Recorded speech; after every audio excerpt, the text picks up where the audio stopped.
Buenas tardes, entonces hoy vamos a hablar, yo lo llamé como el último Grothendieck.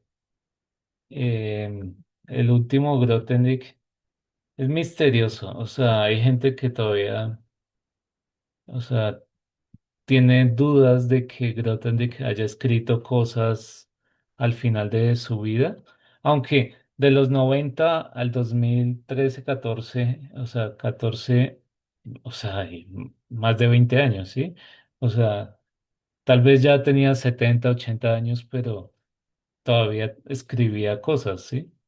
Tal vez quisiera que hoy y la próxima semana les habláramos de sus últimos trabajos matemáticos, pero también empezáramos a leer al Grothendieck como filósofo, ¿no? También un poco a veces, ¿sí? Voy a mencionarlo en algunas veces, citarlo y buscar las citas.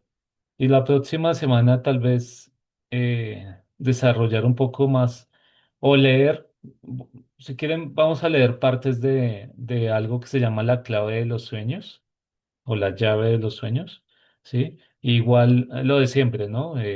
Cosechas y siembras también. O sea, para entender a Grothendieck, que es una de las cosas que queremos hacer acá. Eh, con eso también, pues aquí vamos a mirar.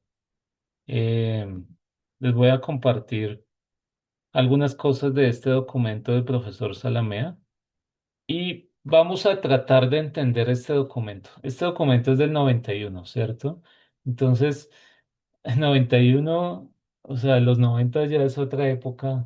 Creo que varios de nosotros somos noventeros. Entonces, o sea, los 90.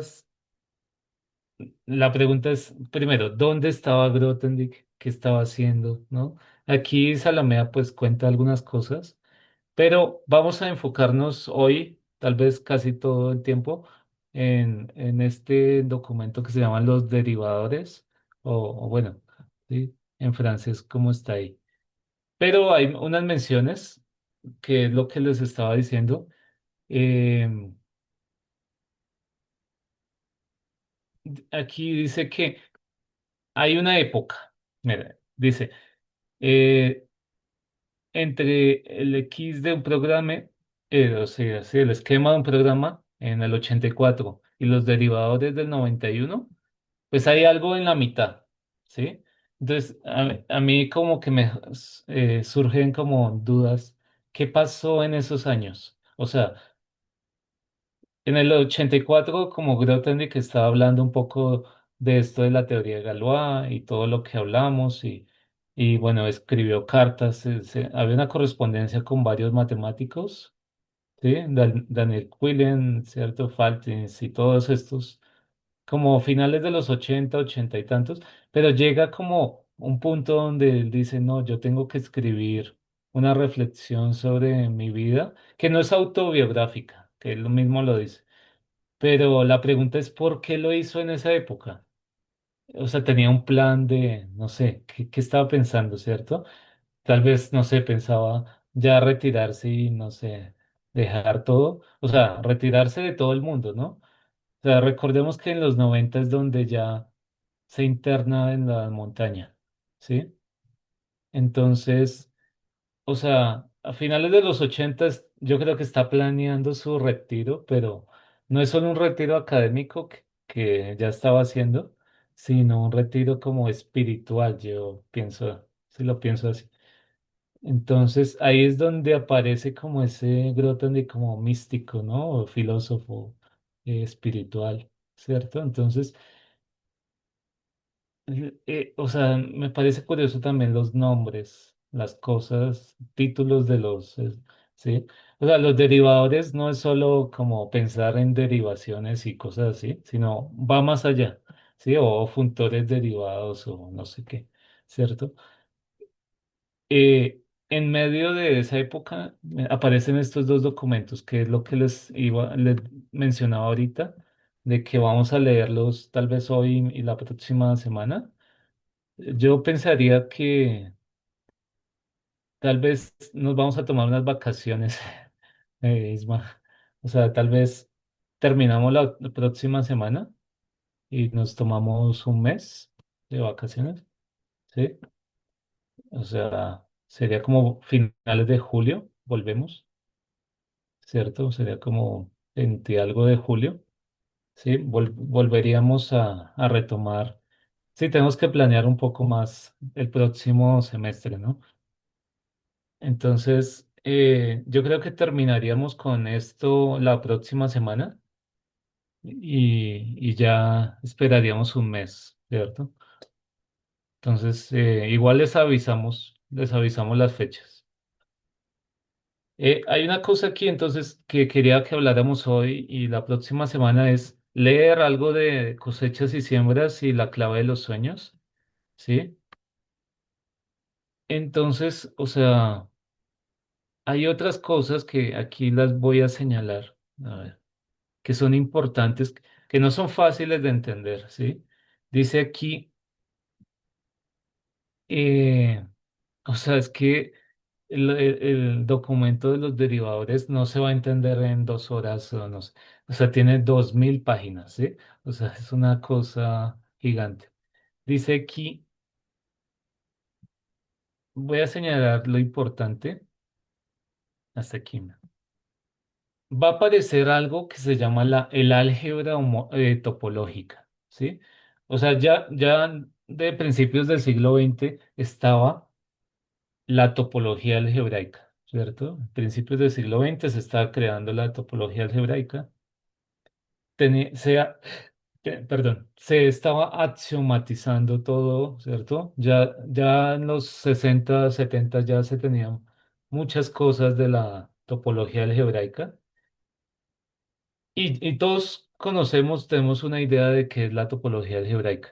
Pero ahora la pregunta es, qué es el álgebra topológica? ¿Sí? O sea, ¿qué es el álgebra topológica? O sea, una suerte como de dualidad, o no es lo mismo, o no es el dual de la topología algebraica, ¿cierto? Hay,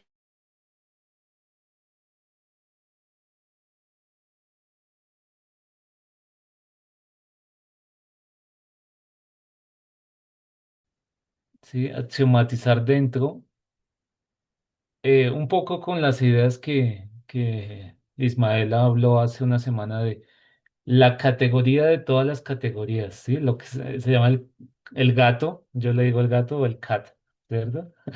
Sí, cat. Entonces la categoría de todas las categorías, ¿cierto? Y introduce nociones, dice aquí, en el álgebra topológica. Entonces hay que ir como pensando qué es eso, el álgebra topológica, ¿sí? Ya hay una herramienta, ¿sí? Aquí más adelante lo va a mencionar. Hay dos herramientas, perdón, ¿sí? A ver, lo voy a poner con este color. Bueno, ¿cómo se va a hacer eso? Pues ya hay unas herramientas categóricas, ¿sí? Las adjunciones, localizaciones y acciones, todo eso se puede hacer en categorías, ¿sí? Hay funtores adjuntos, ¿cierto? Hay localizaciones de categorías, ¿sí? Hay acciones de un grupo sobre una categoría, ¿sí? Y en general, un grupoide sobre una categoría, ¿sí? Pero dice aquí, Grothendieck intenta recuperar el álgebra homológica, o sea, lo que ya se conocía desde finales del siglo XIX, ¿sí? Entonces, pues Grothendieck ya tenía dos cosas importantes que había fundamentado, axiomatizado, que son las categorías abelianas y lo que se va a llamar, o lo que se llama, las categorías derivadas, ¿sí? Ahí es donde aparece esta palabra importante, derivadas, ¿sí? Entonces, eso, bueno, va a tener que ver con nuestro documento manuscrito de los derivadores, ¿no? Pero aparece también el álgebra homotópica, ¿sí? Entonces, esa fue otra herramienta que se utilizó, ¿sí? Que ya se conoce, que es algo que, bueno, vimos un poco rápido también, pero tiene que ver con estas nociones de límites y en general con lo que se llaman los topos, pero en realidad es límites de cosas, ¿sí? Pensar en límites de cosas. Entonces, aquí tal vez lo menciona más adelante, pero hay como una idea, una analogía de cálculo diferencial en categorías, ¿sí? O sea, tenemos una derivadas o categorías derivadas, ¿cierto? Pero vamos a tener algo que aquí llama el profesor Salamea prederivación, ¿sí? Bueno, que va a tener que ver con el lema de Yoneda y otras cosas, ¿sí? Pero esa prederivación nos suena como a una integración, ¿no? ¿Sí? O sea, hay más cosas ahí, entonces,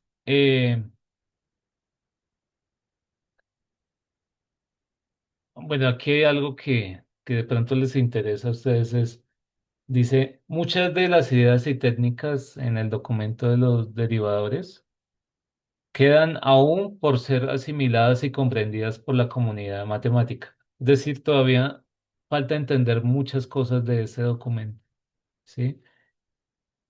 Entonces, bueno, aquí está como el orden del texto, ¿sí? Como bueno, los antecedentes, ¿no?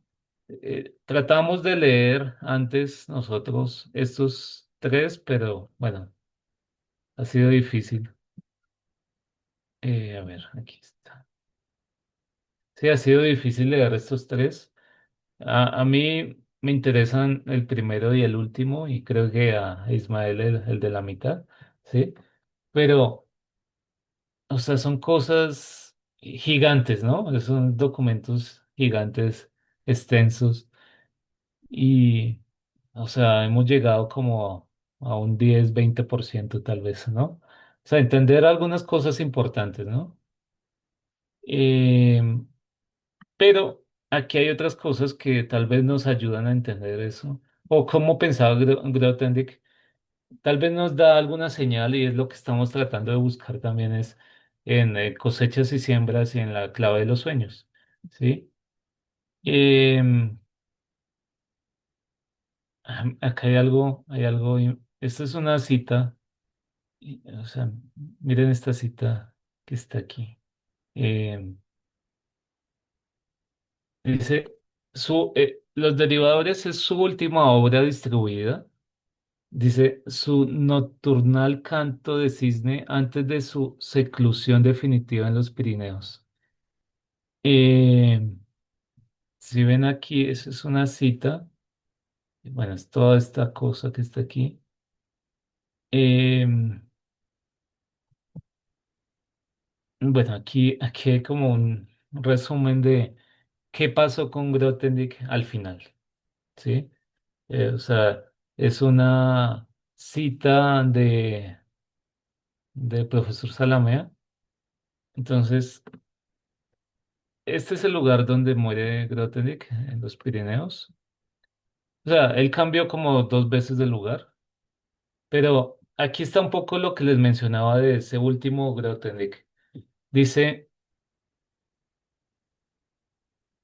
una foto de los materiales, o sea, lo que tenía en el escritorio Grothendieck, muestra una meticulosa organización realizada por el mismo Grothendieck en cajas de cartón mandadas a hacer a la medida.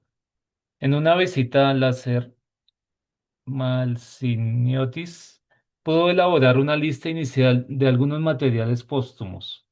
Entonces hay un documento, o sea, son cosas que escribió Grothendieck. Mira, geometría elemental esquemática en el 92. Estructura de la psiquis. Psiquis y estructura. Ecuaciones de Maxwell. El problema del mal. Esto cubre cerca de 40.000 páginas. Imagínense eso. El registro fue presentado, bueno, en una conferencia en el 2015, sí, en Montpellier. La lista debe completarse con materiales que podrían sumar al menos otras 10.000 páginas. O sea, hay 50.000 páginas que tal vez no a mucha gente le interesa porque dicen, no, eso, suena como un poco descabellado leer estos temas, ¿no? Según esto, escribió hasta el 98. ¿Quién sabe qué hizo en 20 años? Bueno, en 15 años. Eh, dice, bueno, aquí hay un recuento. Bueno, aquí pueden buscar si quieren ver los documentos. Eh, sí, aquí en esta página. Y dice, aparentemente, Grothendieck habría dejado un testamento pidiendo que sus decenas de miles de páginas manuscritos sean entregadas a la Biblioteca Nacional de Francia. Los herederos no han hecho caso de esa solicitud y los manuscritos están tasándose en una librería especializada en París.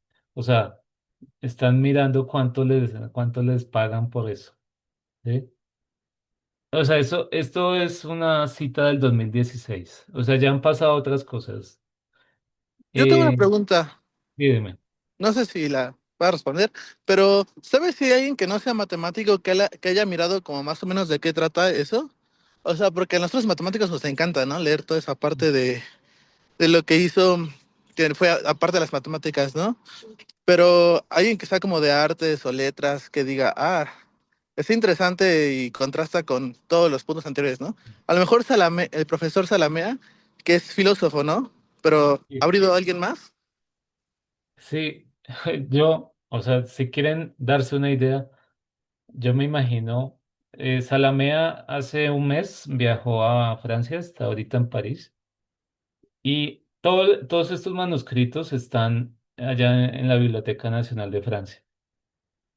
Según yo hablé con él hace como 2 meses, él me dijo que ya se iba a retirar de toda la academia y, o sea, está como en una etapa Grothendieck, pero por enfermedad, ¿sí? O sea, Salamé apenas tiene 68 años, ¿sí? O sea, Grothendieck en realidad se retiró como a los 75, casi 80, ¿sí? O sea, de escribir, de trabajar, ¿sí? Pero Salamea ya está muy cansado y lo que él va a hacer, o lo que está haciendo, supongo yo, es sentado en la Biblioteca Nacional de Francia leyendo cosas, ¿sí? No he hablado más con él, pero eso es lo que supongo, pues lo que entendí que quería hacer. Él tiene que ir a Italia, porque en Italia está como el Centro Internacional de Estudios Grothendiekianos. Creo que está en Pisa o algo así. Y entonces a él se va a dedicar a eso, sí, sus últimos años a leer esos documentos. Pero si se dan cuenta, estos documentos la mayoría no son tan matemáticos, ¿no? Más filosóficos y esto. Hay una periodista francesa que también estaba recopilando y haciendo como un documental sobre Grothendieck. Y pues supongo que hay más gente que está leyendo eso. O sea, esta periodista hizo como un documental y como una especie de podcast sobre Grothendieck que está en francés. Sí, sí, entonces hay cosas, sí, hay gente que ha hecho como películas documentales así como de 90 minutos sobre Grothendieck, que son artistas, son cineastas y cosas así. Sí, eso sería. ¿Vale? Gracias, gracias.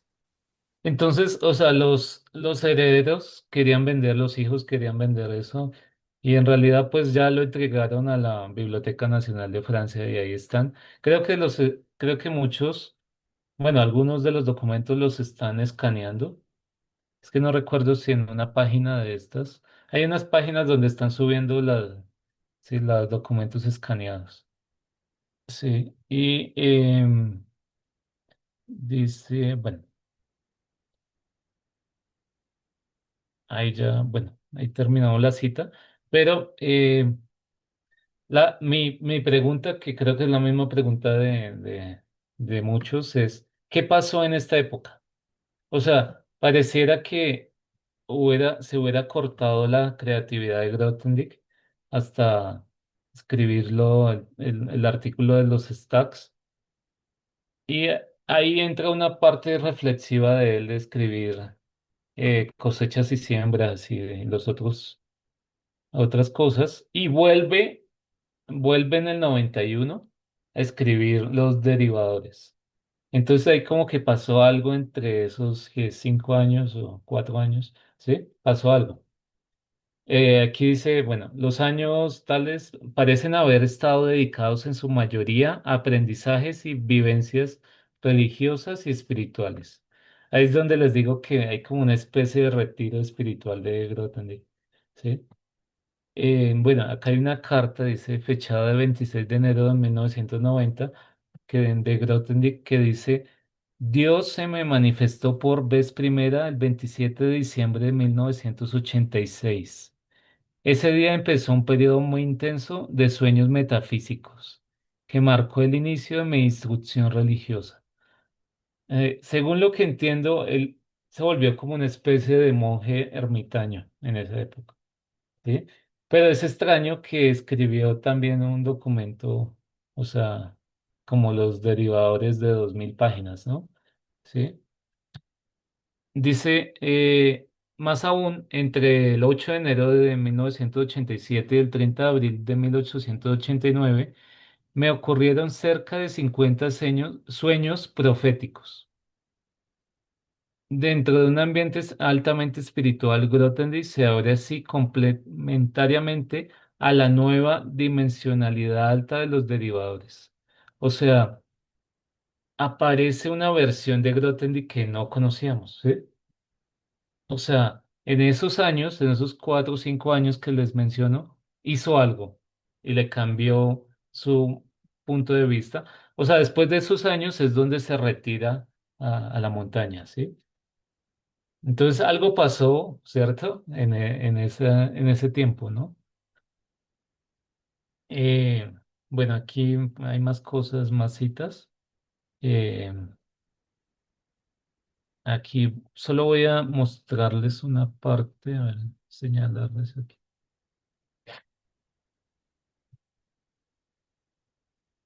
Mm. Bueno, esta es una cita, eh, tal vez, no, hasta aquí. Dice, es interesante observar el comentario de Charlau. Charlau es el biógrafo de Grothendieck, un alemán, que tiene unas biografías que, bueno, depende de la opinión de cada uno, pero según Salamean no son tan buenas biografías. Tal vez tiene algunas cosas interesantes. Dice, según el cual es aún un acertijo no resuelto, como una persona que inventó la cosmología de tal pudo escribir algo del estilo y cómo luego pudo retornar a las matemáticas, ¿sí? O sea, como que, eh, bueno, aquí menciona una carta, ¿no? Menciona una carta eh, donde, es que no lo quise mencionar, o sea, donde habla como de unas instrucciones, unas recomendaciones para sus amigos.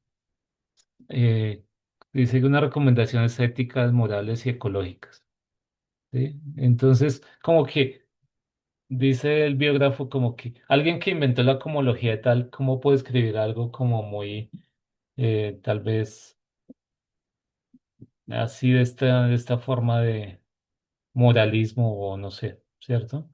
Y dice después, ¿y cómo puede volver a las matemáticas con este otro documento de los derivadores, ¿sí? Entonces hay como un misterio ahí. Tal vez para mí no es tan misterio, ¿sí? Pero para mucha gente es como, bueno, ¿qué le pasó, no? ¿Qué pasó ahí con Grothendieck? A ver, ¿qué más dice? Miren esto, dice. La exigencia, la exigencia fue también draconiana sobre su propio físico. Por ejemplo, al realizar 45 días de ayuno total, aparentemente entre mayo y junio de 1990. A punto de morir, Grothendieck resurgirá sin embargo con una energía envidiable. que le llevará a vivir en buenas condiciones otro cuarto de siglo más. ¿Sí? Entonces vive 25 años casi, donde sigue, o sea, la gente decía, no, ya en los 90 pues como que se murió, ¿sí? Y puede vivir otros años más.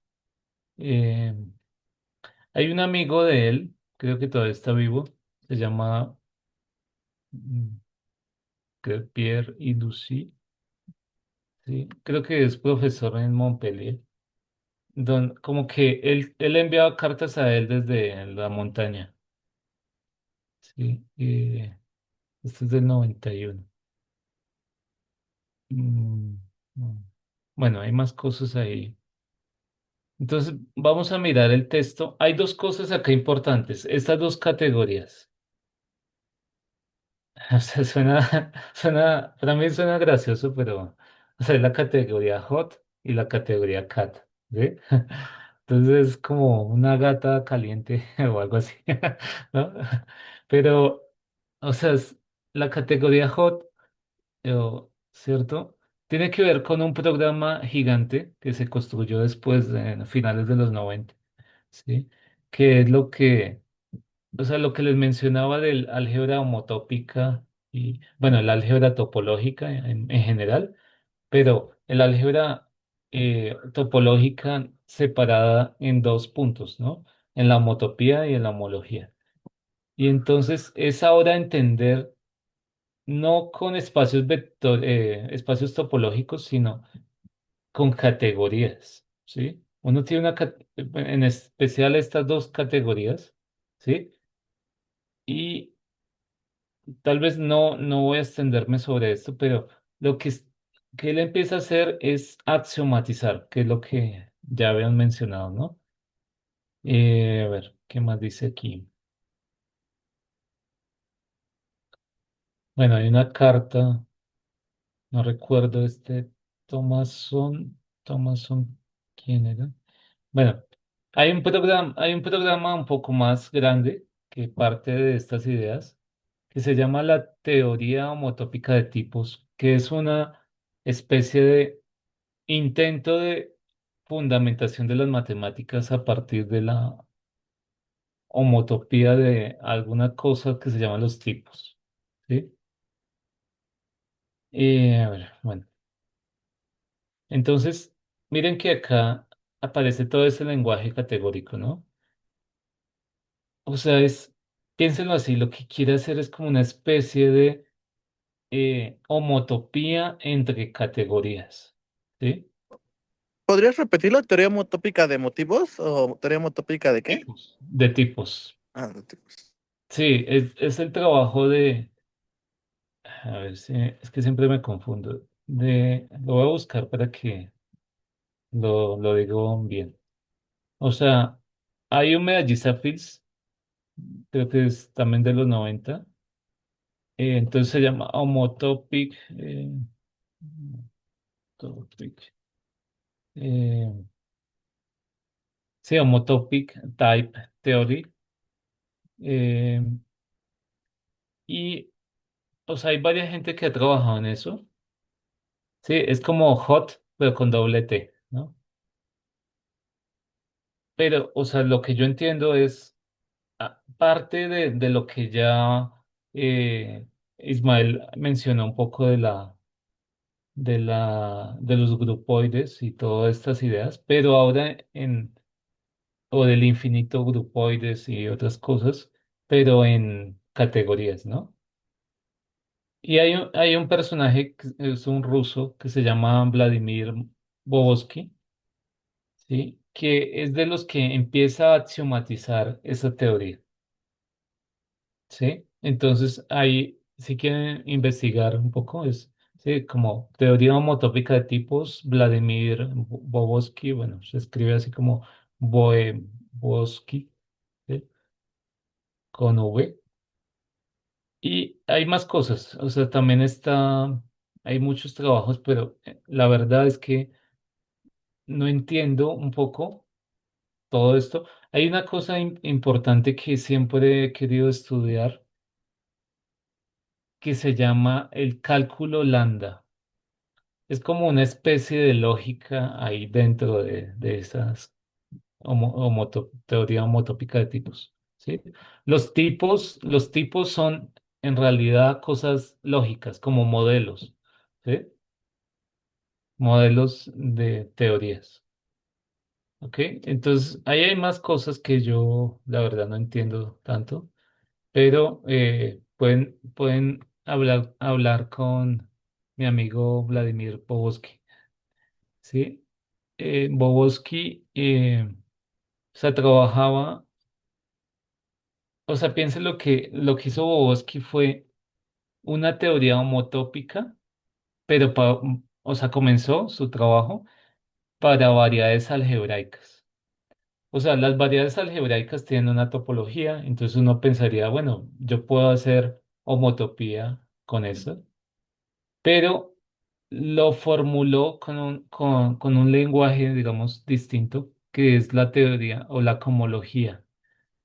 O sea, recuerden que hay dos cosas, la homología y la homotopía, ¿sí? Entonces, como que tratar de mezclar esas dos cosas, ¿sí? No entiendo bien, por eso le dieron la medalla Fields en el 2002, ¿sí? Y, bueno, solucionó unas conjeturas, parece ser. Y tiene que ver con un programa algo más grande, que es lo que se llama, bueno, lo que les mencioné, la teoría homotópica de tipos, o lo que se llama, a ver, sí, bueno, la teoría homotópica de tipos, eso sería. Em, Eso es lo que entiendo, sí, ese es como el camino, ¿no? Pero dice que, bueno, aquí investigué una cosa que dice, eh, cuando estaba estudiando Bosque en la universidad, creo que era en Harvard, alguien le da un, un documento sobre el esquema de un programa de Grothendieck, ¿sí? Y, o sea, él se pone a aprender francés para entender como un poco ese documento, pero ahí como que le surge la idea en los 90 de hacer esto de la teoría homotópica de tipos, ¿sí? Y pues como 10 años después le dan a medalla Fields. Pero hay muchas cosas acá, ¿sí? Hay bastantes cosas que entender. Entonces, hay otro matemático que es francés que se llama Pierre Cartier, ¿sí? Es un amigo cercano también de Grothendieck. Creo que cuando Grothendieck dejó el Instituto de Altos Estudios, Pierre Cartier llegó como a dirigir el instituto. Sí, entonces vamos ahorita a leer algo que escribió Pierre Cartier. Pero bueno, ¿qué más? Les iba a mostrar un poco del documento. A ver, más abajo. O sea, aquí hay bastantes cosas que entender. Eh, o sea, aquí lo que les mencionaba de categoría de categorías, módulo o homotopía. O sea, hay unas, o sea, tratar de construir caminos, ¿sí? La idea de caminos en categoría, ¿sí? Ah, bueno, aquí Salamea nos dice eh, una frase de Galois. Hay que saltar a pies juntillas sobre los cálculos. Sí, o sea, que hay cálculos un poco engorrosos, fastidiosos. Que si uno quiere entender las cosas, pues se los puede saltar en principio, después los hace, ¿no? Después hace los cálculos, ¿no? Eh,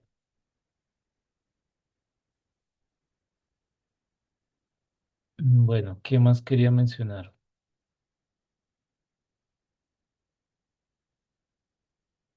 ¿Sí tienen preguntas de algo? Es que aquí tenía una cosa. Eh, Tal vez creo que lo había mencionado Ismael, pero hay unas categorías especiales que se llaman los diagramas, ¿sí? Que, o sea, yo lo entiendo de esta forma. Es como una categoría donde uno puede como usarla para indexar. O sea, es como la idea de indexar cosas o construir cosas indexadas, ¿sí? O sea, bueno, aquí lo mencionan como diagramas, ¿no? Sí. Entonces, eh, entender todo esto es difícil, pero la idea siempre es que esto viene por niveles, ¿no? Esto viene por niveles. Entonces, tenemos categorías, objetos, ¿cierto? O morfismos, y después tenemos funtores, ¿no? Tenemos funtores, y después van a aparecer algo que se llaman dos funtores, ¿no? Y n funtores, y pues todo este lenguaje de n categorías, ¿no? ¿Sí? Y entonces, bueno, aquí menciona una cosa, dice. Eh, a ver, ¿dónde está? Bueno, ya esto ya lo hablamos de los axiomas. Hay unos axiomas que se van a incluir, o sea, en este tipo de funtores que está construyendo Grothendieck o está definiendo. O sea, que tienen que cumplir, ¿sí? Por ejemplo, miren, conservativos, adjuntos a derecha, ¿sí? O sea, eh, esta propiedad me parece importante. O sea, el D es el funtor derivador, ¿no? Definiendo los axiomas que debe cumplir esos funtores. En realidad, bueno, por ahí menciona que son dos funtores o algo así, ¿no? Pero, ¿qué pasa acá? Eh, no sé si Ismael, ¿sabes qué es conservativo? ¿Qué es un funtor conservativo? Es que, o sea, le hice esa misma pregunta a un amigo el viernes pasado, porque resulta que estas propiedades que les muestro acá, esto de esta equivalencia de categorías, bueno, esto que estoy señalando acá, aparece en lo que se llama, lo que mencioné antes de la grabación. Es un tema que todavía se está trabajando, que se llaman las matemáticas condensadas. Van a aparecer unas gavillas que cumplen estas propiedades, ¿sí? Si ven que hay como un coproducto ahí de cosas y se separa, ¿cierto? Hay un isomorfismo ahí, hay una categoría final, ¿cierto? Pero hay unos funtores que son conservativos. Entonces, esas propiedades parecen ser importantes para algo que se llaman fibraciones, ¿sí? O sea, como que son necesarias para eso. ¿Ok? Todavía no lo entiendo bien, pero parece ser que estas propiedades o axiomas, digamos, son importantes para algo. ¿Mm? ¿Sí? Lo que entiendo es, bueno, aquí tiene que ver con esto que menciona acá, ¿no? Diversas condiciones de amalgamación y fibración. ¿Sí? Lo conservativo, lo que entiendo, o sea, o sea, tiene que ver con los morfismos. ¿Sí? Creo. Tiene Yo que ver con los pienso, morfismos. yo Sí. pienso que tiene que ver con algunos límites en algunas categorías. Mm, Pienso que es preservativo en el sentido de los límites, es decir, que límites te llevan a límites o también aquí lo podemos decir como continuos, serían como funtores continuos, pero, pero no creo que sea tan así, no creo que sean continuos. Yo siento que estos funtores preservan algunos límites como lo es la amalgamación y la fibración. Yo siento que va en ese sentido. Sí. Bueno, aquí, bueno, aquí está buscando. Dice, Un funtor es conservativo, eh, o sea, si lleva isomorfismos en isomorfismos. Sí, sí, envía isomorfismos de esta categoría en esta categoría. Eso es lo que dice. Ah, no, no, perdón, perdón. Al revés. Refleja isomorfismos. Es decir, en el codominio, o sea, si tenemos un isomorfismo en el codominio, podemos recuperarlo a través de un isomorfismo en el dominio. Eso es lo que dice. ¿Sí? O sea, si la imagen del morfismo es un isomorfismo, entonces quiere decir que el morfismo original era un isomorfismo. Sí, tiene que ver con, piénsalo así como en las estructuras como grupos y conjuntos y todo. ¿Qué pasa en los conjuntos? O sea, en los conjuntos los isomorfismos son funciones biyectivas, ¿no? Sí. Y entonces, si tenemos una función biyectiva, ¿será que viene de otra función biyectiva? O sea, tenemos un funtor, ¿sí? Eh, a ver, un ejemplo. Sí, este ejemplo. Tenemos un grupo o la categoría de grupos y la categoría de conjuntos. Ah, creo que levanté la mano. Eh, sí, tenemos la categoría de grupos y la categoría de conjuntos. Hay un funtor entre ellos que se llama el funtor olvidadizo. Sí, es tomar un grupo como, ¿sí? O sea, quitarle, olvidarse de la estructura algebraica, ¿sí? Solo pensarlo como conjunto. Entonces, la idea es esta. ¿Será que funciones biyectivas en conjuntos vienen, ¿cierto? De isomorfismo de grupos? Sí, sí, sí me hago entender. O sea, partimos de la categoría de grupos y vamos a la categoría de conjuntos, ¿sí? Si tenemos una biyección en conjuntos, con el funtor que les mencioné, de solo olvidarse la estructura, ¿será que, o sea, esa biyección viene de alguien que era un isomorfismo de grupos? O sea, sabemos que todo isomorfismo de grupos, pues tiene que ser una función biyectiva, ¿no? Y pues respetar la estructura de, ¿cierto? Respetar la estructura de grupo. Entonces, la imagen, ¿cierto? La imagen de va a ser una función biyectiva, ¿cierto? La imagen de un isomorfismo de grupos, pues siempre va a ser una función biyectiva. En este caso no va a ser como sobreyectiva, ¿no? O bueno, un funtor, ¿cómo se llama? Pleno. Sí, no va a ser un funtor pleno, ¿no? O cómo es, o esencialmente, ¿cómo se llama esto? Sí, o sea, no, no va a Esencialmente fiel. bien, sí, o esencialmente pleno, creo. ¿Sí? Entonces, ¿qué es lo que pasa? Yo tengo un isomorfismo de grupos, lo envío a la categoría de conjuntos. Lo único que hago es quitarle que conserva, o sea, conserva la estructura de grupo, pero en realidad va a ser una función biyectiva, ¿sí? Ya era una función biyectiva, ¿sí? Ese es como el ejemplo que muestran aquí de funtor conservativo, ¿sí?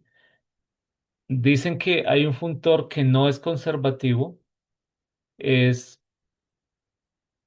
por ejemplo, el mismo funtor que les dije ahorita, pero con espacios topológicos y conjuntos. ¿Qué pasa?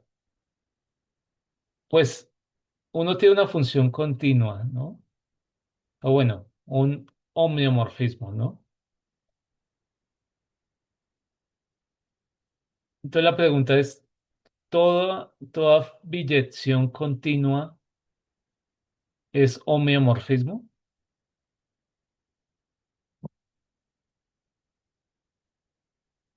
Sí, aquí, bueno, esa es la pregunta, ¿no? No, no todas las biyecciones continuas son homeomorfismos, ¿o sí?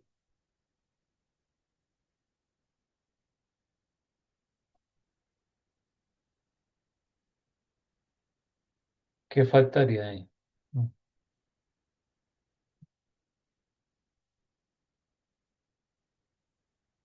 Bueno, son preguntas para pensar, ¿no? Entonces, tenía la duda de esa propiedad de conservativo, ¿no? ¿Qué es un funtor conservativo? Eh, entonces, lo que quiero que entendamos es que esto va a llevar a algo que se llama la álgebra topológica, ¿cierto? Entonces, la pregunta es, o sea, bueno, aquí aparecen varias cosas. Entonces, miren, va a aparecer esta categoría, la categoría de caminos de X, ¿sí? O sea, bueno, ahí la definen, ¿sí? Ahí la están definiendo. Pero uno diría, bueno, ¿dónde está la homotopía? ¿Sí? La homotopía. O sea, va a aparecer en algún punto, ¿no? O sea, la homotopía. Entonces, hay que construir todas las definiciones, ¿cierto? ¿Qué quiere decir un camino o, bueno, ¿cierto? Un conjunto de caminos. O sea, estamos tratando de, bueno, Grothendieck estaba tratando de definir la categoría de caminos de X, ¿no? Que estamos parándonos en un X, ¿sí? Como en el caso de espacios topológicos, los caminos que salen de un punto, ¿no? ¿Sí? ¿Qué más aquí hay? Dice, bueno, hay algo que se llama las categorías, las localizaciones de las categorías, pero,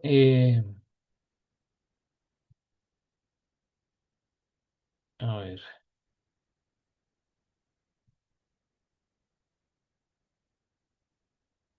bueno, dice, bueno, que hay un problema con esas definiciones. Dice, las categorías de caminos presentadas en el capítulo 5 resultan ser, sin embargo, pesadas y casi inutilizables, por lo que Grothendieck propone despejar un nuevo formalismo plástico, ¿sí? Que se ajusta a la intuición. ¿Sí? Entonces va a cambiar de enfoque, o sea, al principio hace una cosa, después cambia el enfoque, ¿sí? Para tratar de definir bien esa categoría de caminos, ¿no? O sea, parece que como que no se podía utilizar, o bueno, o sea, no era tan útil esa definición anterior, ¿no?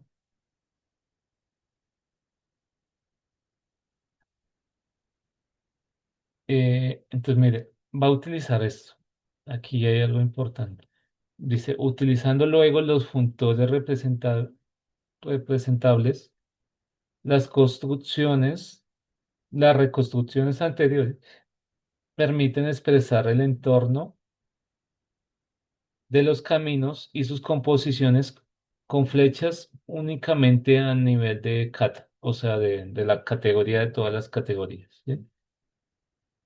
Eh, a ver, ¿qué más? ¿Qué más? Hay bastantes cosas aquí, o sea, lo que estoy haciendo es tratar de entender el resumen del resumen, ¿no? El resumen de Salamea, de ese documento, porque lo que hay que entender es qué son los derivadores, qué son las categorías de caminos, ¿cierto? Van a aparecer otras categorías, que es categorías fibradas, categorías monoidales, ¿sí?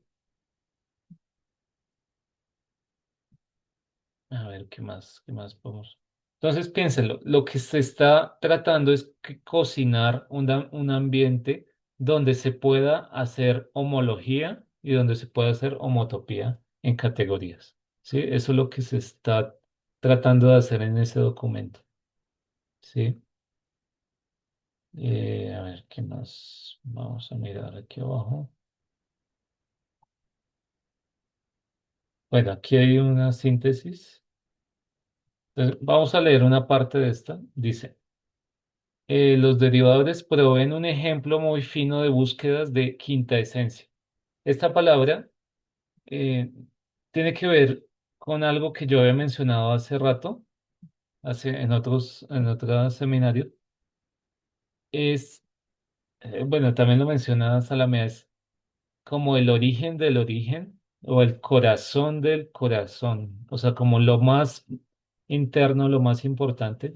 Es eso, traduce como esa palabra quinta esencia, ¿sí? Dice arquetipos y unidad en el álgebra topológica. El álgebra se ve imbuida de técnicas y perspectivas topológicas en múltiples niveles. Todas, sí. Ay, ya. Luis, ¿Podrías explicar un poco más lo del corazón del corazón? sí, o sea, por ejemplo, hay una idea de un matemático que se llama René Thom. Él dice que la variable compleja es el corazón de las matemáticas. ¿Sí? O sea, no digo que de ahí salga todo, sino las ideas de las matemáticas están dentro de la variable compleja, ¿sí?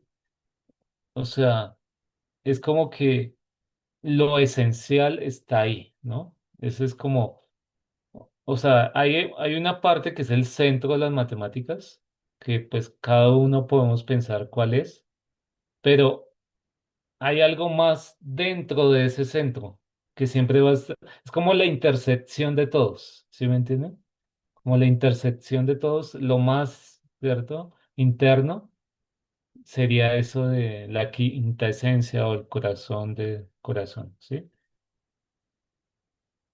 ¿Vale? Esa es como una idea en realidad todavía no lo entiendo muy bien, ¿no? Bueno, aquí menciona una cosa, es que hay unos niveles. Y en realidad, o sea, me salté muchas cosas porque aquí está o sea, digamos lo que pasa con este documento. Dice, todas cobijadas o recubiertas con suma suavidad en la abstracción más alta.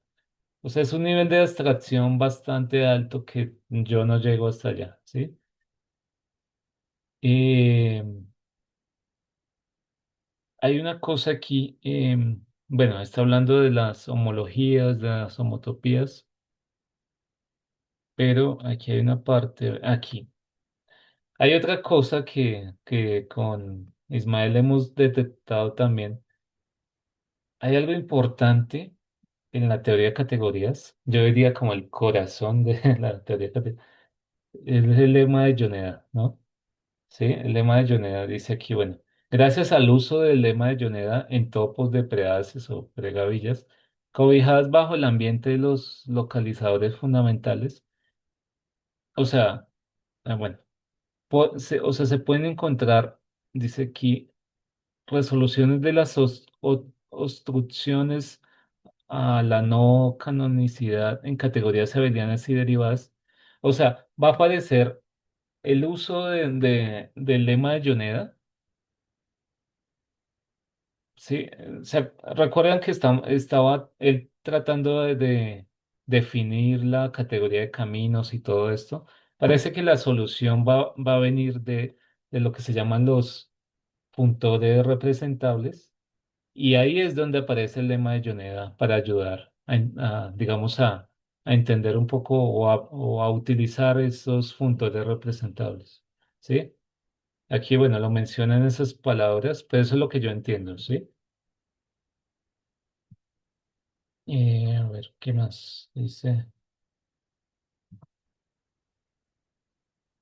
Aquí está un poco lo que les mencionaba antes. Dice, miren esta parte, esta es una cita. Dice, eh, no es otro el sentido de una metafísica allende la física, de unos arquetipos allende a los tipos, de lo universal allende a lo particular. Dice, su profundo interés consiste en revelar o despejar lo unitario detrás de lo múltiple, lo canónico detrás de lo contingente, lo invariante detrás de la variación y lo integral detrás de lo diferencial. ¿sí? Toda la obra de Grothendieck desbroza con meticulosidad extrema de sus caminos, ¿sí? Entonces, o sea, esa es la filosofía de Grothendieck por dentro, ¿sí? O sea, es encontrar unidad en en cosas múltiples, ¿sí? Sí, encontrar, digamos, qué es lo invariante en lo variante, ¿sí? En la variación que dice ahí. Y entonces, si se dan cuenta, el documento de los derivadores, pues lo que va a mencionar más adelante es que va a tratar de encontrar lo integral detrás de lo diferencial, ¿sí? O sea, es lo que les mencionaba un poco acá. Creo que aquí está abajo. Eh, o sea, aquí está una cita de la carta Thomason. Dice, vamos a mirarlo hasta aquí. Dice, Grothendieck empieza resaltando la necesidad de una fundamentación categórica abstracta.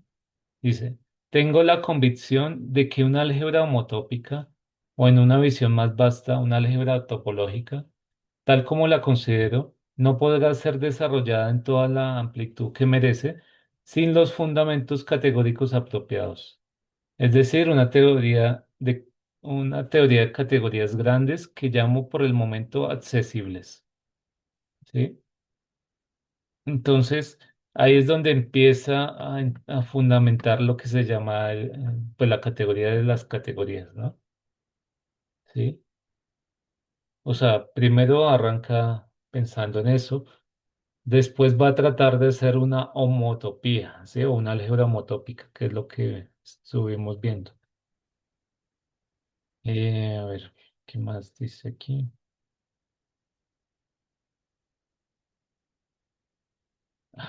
Esto yo lo he pensado un poco. Es algo complicado de las matemáticas. O sea, le pasó a Hilbert un poco, ¿sí? Creo que está pasando también con la teoría homotópica de tipos. O sea, está tratando de fundamentar algo, ¿sí? Entonces, por ejemplo, dice aquí, el trabajo de fundamentos resulta ser entonces algo sin esperanza, pues todo el mundo escapa del dolor, es decir, escapa del conocimiento. ¿Sí? Entonces, en algún punto, pues sí, Hilbert quería fundamentar las matemáticas también, ¿no? Y los Bourbaki también, ¿sí? Y ahorita se están tratando de encontrar fundamentaciones, pero es algo muy difícil o algo complejo según, bueno, algo sin esperanza, dice Grothendieck, ¿no? Mm. Eh, a ver, dice, bueno, aquí está hablando de la carta. Mm, a ver, ¿qué más? Bueno, aquí mencionan Daniel Quillen también. Creo que hablaron la semana pasada un poco de esto. No sé. Sí,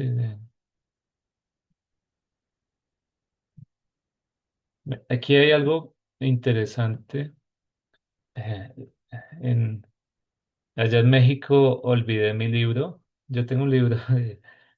Si bien aquí dice, de esta manera, la búsqueda incesante de estructuras geométricas intrínsecas, o dicho de otra manera, de arquetipos geométricos, se revela una vez más en las labores grothendiekianas, siguiendo los descensos a lo más hondo de Moby Dick, ¿sí? Entonces, Grothendieck pues buscaba esa fundamentación, ¿sí? En principio de la categoría de todas las categorías y de sus derivadores y esto, ¿sí? Y esa búsqueda como que con el dolor que mencionaba antes se vuelve como esa búsqueda de esa ballena blanca en Moby Dick, ¿no? Sí, ese desespero del capitán de encontrar la ballena o, sí, o matarla o no sé, ¿sí? ¿Sí? Pero no sé, o sea, aquí hay otra cita más adelante. eh, bueno, aquí menciona un poco lo que les dije bueno, de la álgebra topológica y la topología algebraica. Eh, Parece que las intuiciones, dice acá, vienen del Tooku. El Tooku es ese documento gigante donde se empieza a axiomatizar también las categorías abelianas, ¿no? ¿Sí? Pero también hay unos funtores derivados que aparecen ahí, ¿sí? Entonces la pregunta es, o sea, que nos debemos hacer todos es, ¿qué es el álgebra topológica? Parece ser, o sea, según lo que se entiende acá, o lo que se entiende leyendo a Grothendieck o a Salamea, es encontrar dentro de las categorías, ¿sí?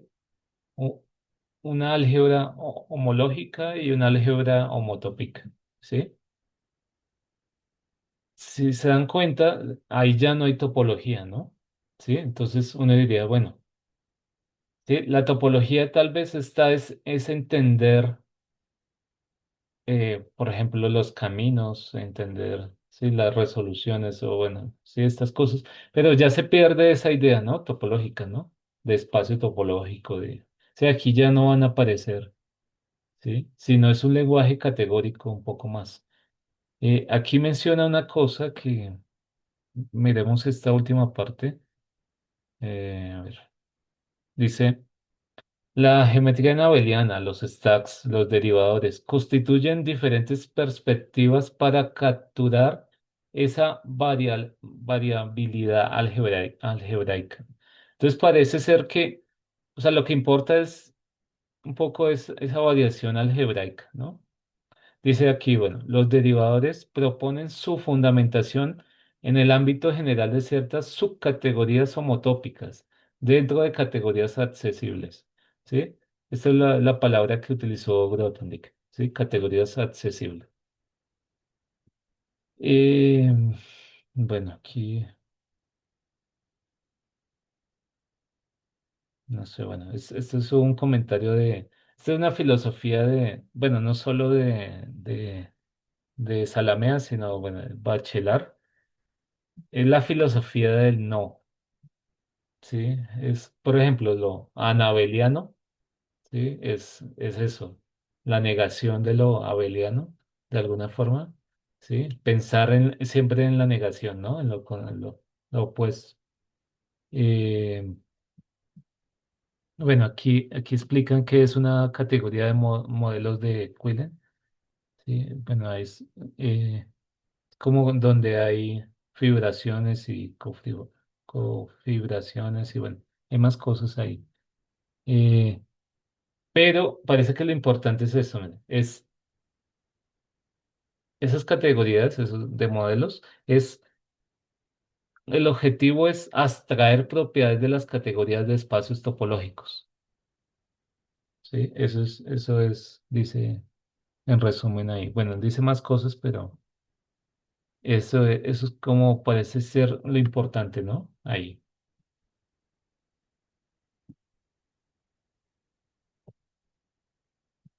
Dice aquí, bueno, toda categoría de prehaces o pregavillas simpliciales sobre un sitio de Grothendieck es una categoría de este tipo de Quillen, modelos de Quillen.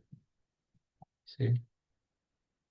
Entonces recuerden que aquí no, o sea, la verdad, nos estamos alejando de la idea topológica clásica, ¿no? ¿Sí? Y nos estamos metiendo más en estas ideas topológicas de Grothendieck que todavía no entiendo bien. ¿Sí? O sea, sí. Yo tengo la teoría que Grothendieck odiaba la topología, ¿sí? O sea, no pensaba que era una construcción que se tenía y que la aprendió a hacer, pero él quiso entender. Recuerden que detrás de esto está la idea de espacio, ¿no? De espacio, ¿sí?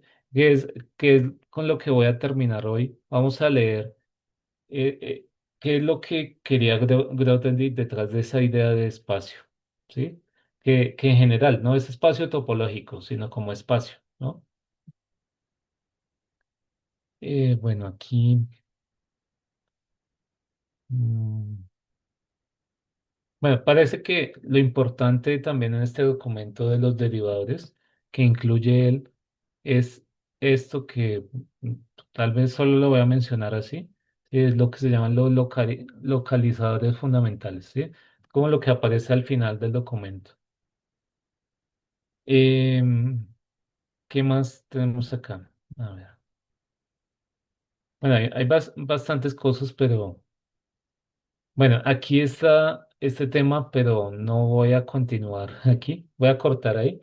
Sí, tiene que ver con el tema que les mencioné de esta categoría J, ¿no? Sí, pero pues aquí ya se sale un poco de mis manos todo esto. Pero sería bueno si a alguien le interesa, ¿sí? Eh, Sería un buen proyecto entender esta categoría, ¿no? Al menos. Entonces, les voy a compartir ahora algo de Pierre Cartier. Eh, a ver, ¿dónde está? Aquí está. Pierre Cartier. Sí, entonces, si quieren conocer a Grothendieck, creo que hay un video en YouTube donde es como historia de las matemáticas y habla Pierre Cartier de Grothendieck, un poco, un resumen pequeño. Pero miren este documento, es del Boletín de la Sociedad Americana de Matemáticas. O sea, el título me parece interesante. O sea, sí, o sea, un día de trabajo loco o algo así, ¿no? Sí, es como que aparecen tres matemáticos que para mí son muy interesantes, misteriosos. Esto. O sea, Grothendieck, Alan Kons y Concevich. Concevich es otro medallista Fields también cercano a las ideas de Grothendieck, pero ellos quisieron entender estos dos conceptos. Bueno, dice la evolución de conceptos de espacio y simetría, ¿sí?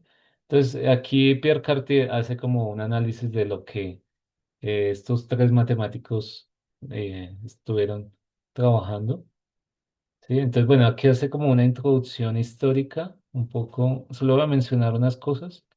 Eh, a ver, no, más adelante. Aquí menciona Grothendieck, aquí adelante.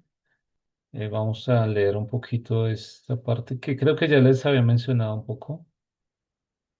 Dice, bueno, Alexander Grothendieck dominó los primeros 10 años del instituto. Aquí está hablando del Instituto de Altos Estudios Científicos a las afueras de París, que se fundó en el 58, ¿sí?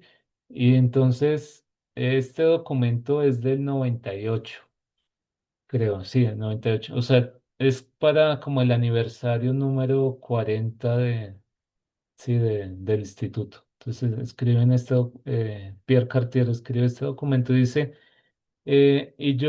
yo no esperé que nadie olvidara eso, Pierre Cartier quería conservar las ideas o el trabajo de Grothendieck en el instituto, ¿sí? Dice, yo lo conocí bien durante los 50 60, especialmente a través pues, del grupo Bourbaki, pero o sea, nunca como que estuvieran juntos ahí, ¿cierto? En el instituto. Pero hay una casualidad, dice, él salió, ¿sí? Dejó el instituto en septiembre de 1970 y él llegó en julio del siguiente año, ¿sí? O sea, como que nunca se encontraron ahí. Eh, bueno, menciona un poco de cosas de Grothendieck y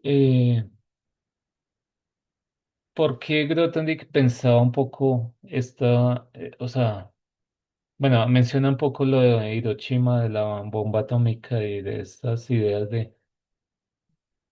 o sea, de las ideas morales de Grothendieck, ¿no? Sí. Bueno, hay más cosas ahí. Aquí menciona un poco por qué se llama así el artículo. Eh, es de un documento. Bueno, aquí dice que es el subtítulo sí, de otro documento, de las bodas de Fígaro.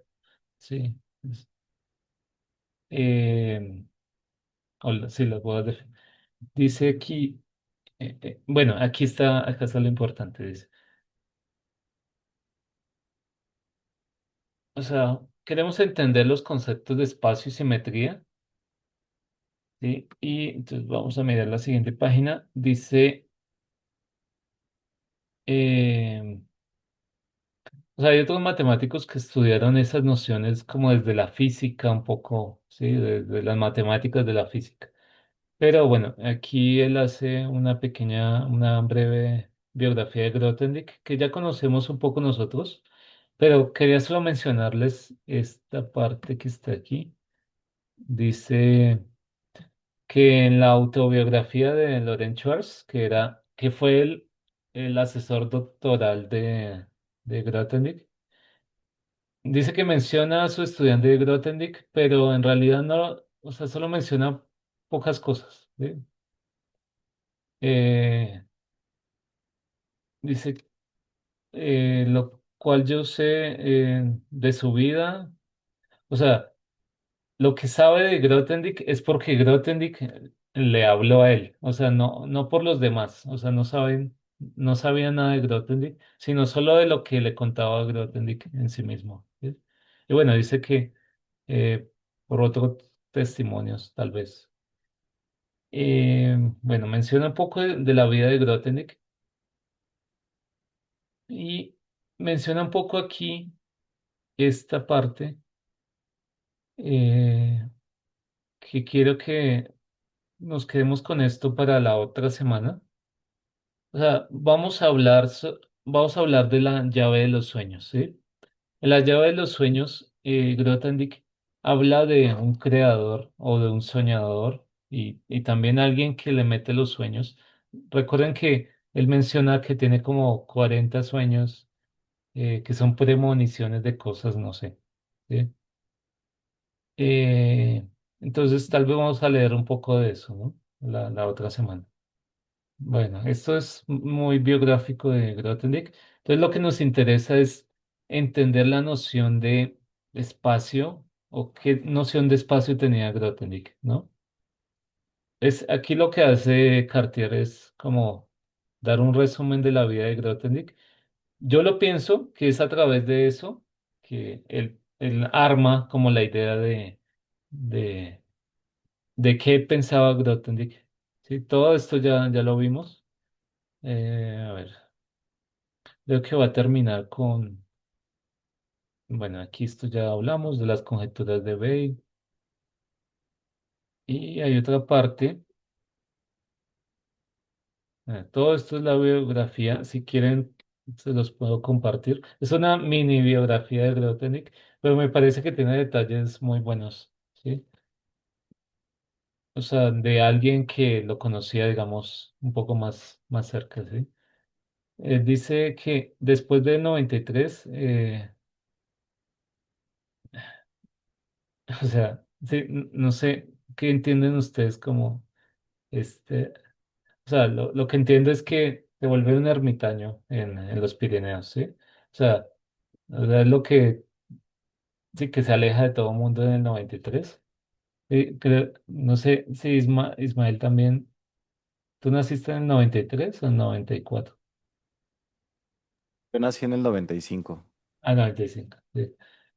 Sí, yo nací en el 93 y, o sea, parece que los 90 al principio parecen unos años como intermedios, en sí, entre los 80 y los 2000, pero, o sea, en el 95, el año que nació Ismael, pues demostraron el último teorema de Fermat, ¿no?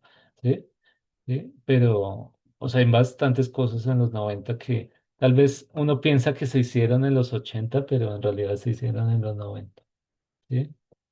Y al final de los 90 también se hicieron varias cosas y ya en el 2000 también. Eh, la, la conjetura de Poincaré ya se había demostrado como en el 98, 99 y pues le dieron la medalla Fields a Perelman hasta el 2006, ¿sí? Pero hay varias cosas que se hicieron en los 90. O sea, como que matemáticos que hicieron su doctorado en los 80 hicieron cosas en los 90 y ya, pues ya ahorita pues son los matemáticos, digamos, de alto nivel, ¿no? Entonces, en los 90 también está el programa, bueno, aquí lo va a mencionar un poco, el programa de Alain Connes. Connes es un francés que trabaja, bueno, que tiene un libro gigante sobre geometría no conmutativa, ¿sí? Y creo que aquí lo va a mencionar un poco eso. Entonces, miren esta parte que está aquí. Esta es la idea de Grothendieck. Bueno, en realidad Bourbaki menciona aquí. Dice, ¿qué es un conjunto? ¿Sí? O sea, comienzan con esta idea, ¿no? Eh, un conjunto está compuesto de elementos, ¿cierto? Como que lo cubren, que comparten una propiedad, ¿cierto? O unas relaciones entre ellos. Y bueno, cuando uno piensa en un espacio, uno piensa que hay puntos, ¿no? Pero eso viene de la idea de conjunto, ¿no? O sea, antes de la idea de espacio, como que siempre tenemos la idea de conjunto, ¿no? Sí, eso es lo que dice aquí. El problema central es que es el de los puntos de espacio, o sí, los puntos del espacio, ¿no? Entonces aquí, bueno, menciona un poco de la filosofía de Newton y la parte física. Entonces, ahí está como el problema. A mí me parece que ahí es donde está el problema.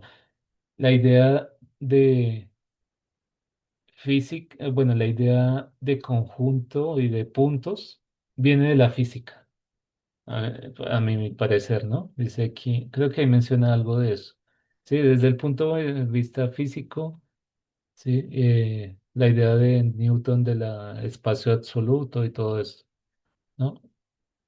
Entonces, como todos son posiciones, puntos en el plano o en el espacio, ¿no? Y bueno, está la relatividad y todo esto. Sí. Bueno, aquí es un poco la filosofía de física, ¿no? Pero vamos a saltarnos un poco. Bueno, aparece la cuántica, ¿no? Que es otro problema de saber la posición y cosas de eso. Eh, es que está haciendo un recuento de historias. Entonces, miren, aquí aceptamos provisionalmente, bueno, aceptado provisionalmente el punto de vista de Grothendieck sobre espacio. ¿Qué es un espacio para Grothendieck? Un espacio X es descrito usando el topos de haces gavillas sobre X. ¿Sí? Entonces, aquí es la pregunta que yo les estoy haciendo es, ¿qué es lo importante de los puntos? O bueno, ¿cuál es el rol de los puntos? Si tenemos un punto en X, ¿cierto? Uno puede, pues, a ese asociarle el filtro de, bueno, son los abiertos que contienen el punto. Entonces, el filtro, ¿sí? O vecindades abiertas del punto, ¿no? Sí, ese es el filtro. Eh, dice, identificando el punto con el filtro, bueno, tal, podría ser una estrategia, ¿no? O sea, ya olvidarnos del punto y pensar en las vecindades del punto. ¿Sí me entienden? O sea, no concentrándonos en el punto, sino en las vecindades del punto. Esa va a ser la filosofía de Grothendieck, ¿sí? O sea, en principio tenemos puntos, pero no nos interesan los puntos, nos interesan las vecindades del punto, ¿no? ¿Sí? Abiertas, bueno, en este caso, ¿no? ¿Sí? Entonces, ¿qué es lo que pasa acá? ¿En verdad interesa ese punto? ¿Sí? O dice aquí, bueno, ¿cuál es la importancia del rol de los puntos, ¿no? Eh, bueno, bueno, ahí menciona otra cosa. Esto es una cosa importante, no sé si ustedes la conocen, se llama la compactificación de Stone-Check, ¿sí? Es la compactificación, bueno, hay una que es por un punto, ¿no? O sea, uno tiene un espacio topológico y le une un punto y le construye una topología. Sí, puede, o también en general puede construir lo que se llama la compactificación del espacio.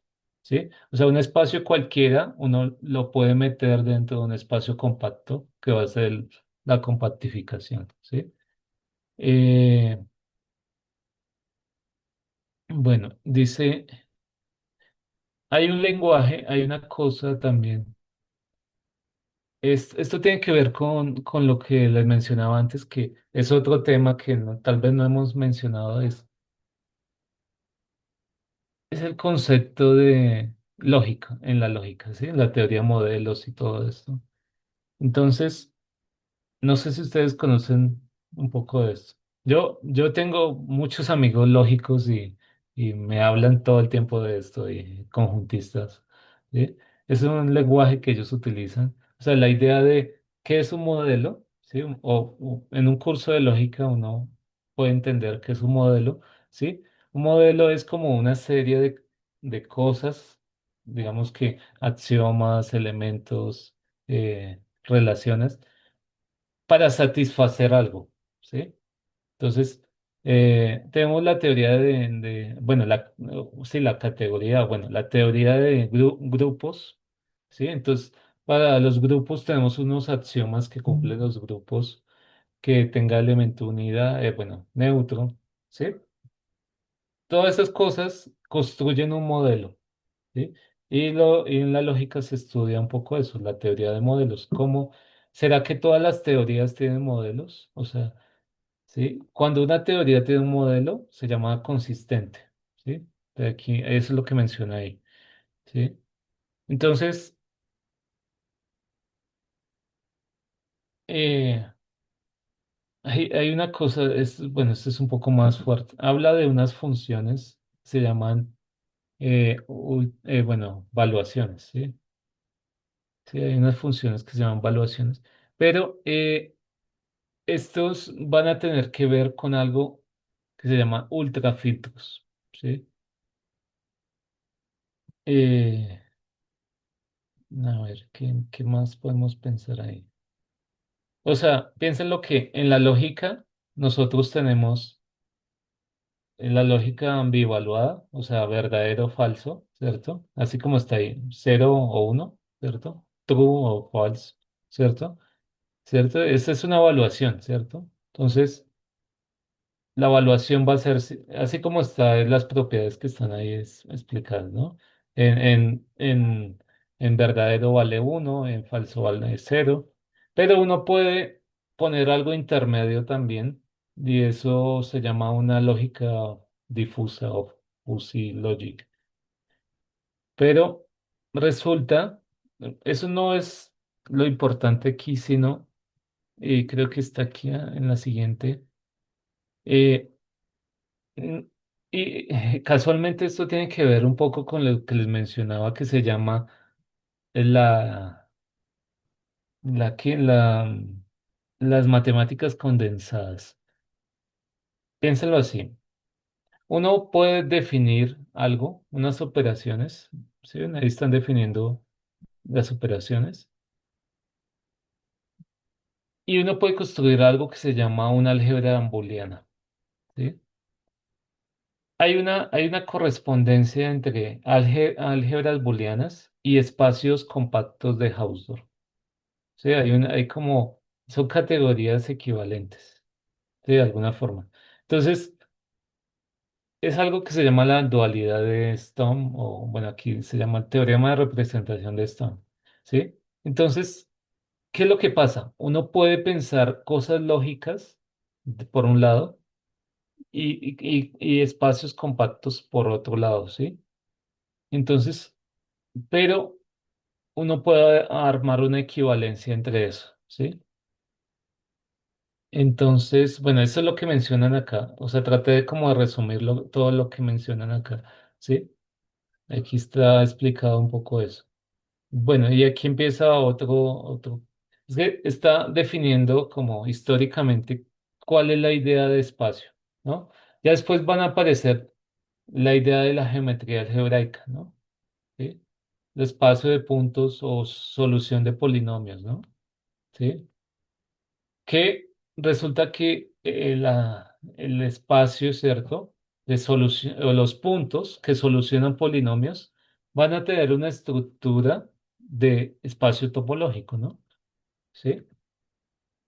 Entonces, bueno, aquí mencionan un poco lo que ya hablamos y aparece, bueno, aquí dice, Grothendieck entendió cómo definir la noción general de esquema usando la topología de Zariski.